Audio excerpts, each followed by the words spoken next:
திருமாவளவன் அவர்கள் ஒரு கருத்தை அவருடைய பிறந்தநாள் அன்று தூய்மை பணியாளர் குறித்து ஒரு கருத்தை சொல்கிறார். அதற்கு திராவிட முன்னேற்ற கூட்டணியில திரு விடுதலை சிறுத்தையும் இடம்பெற்றிருக்கு, திரு கம்யூனிஸ்ட் கட்சியும் இடம்பெற்றிருக்கு. கம்யூனிஸ்ட் கட்சி தலைவர் அதை மறுத்திருக்கின்றார். திரு திருமாவளவன் சொன்ன கருத்து சரியல்ல அப்படி என்று அந்த கூட்டணியில் இருக்கிற கட்சியினுடைய மற்றொரு கட்சியுடைய தலைவர் திரு சண்முகம் அவர்கள் தெளிவுபடுத்தியிருக்கிறார். திரு திருமாவளவன் அவர்களே, நீங்க எவ்வளவுதான் திமுகவுக்கு முட்டு கொடுத்தாலும் இந்த தடவை 2026 தேர்தலில் திமுக வெற்றி பெறாது.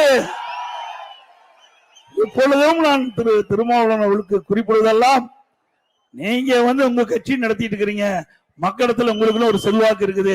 திராவிட முன்னேற்ற கழகம் ஊழல் நிறைந்த அரசாங்கமாக எல்லா துறையிலும் முறைகேடு நடந்திருக்குது. இன்றைக்கு எல்லா மக்களும் வெறுத்து போயிருக்கின்றார்கள்.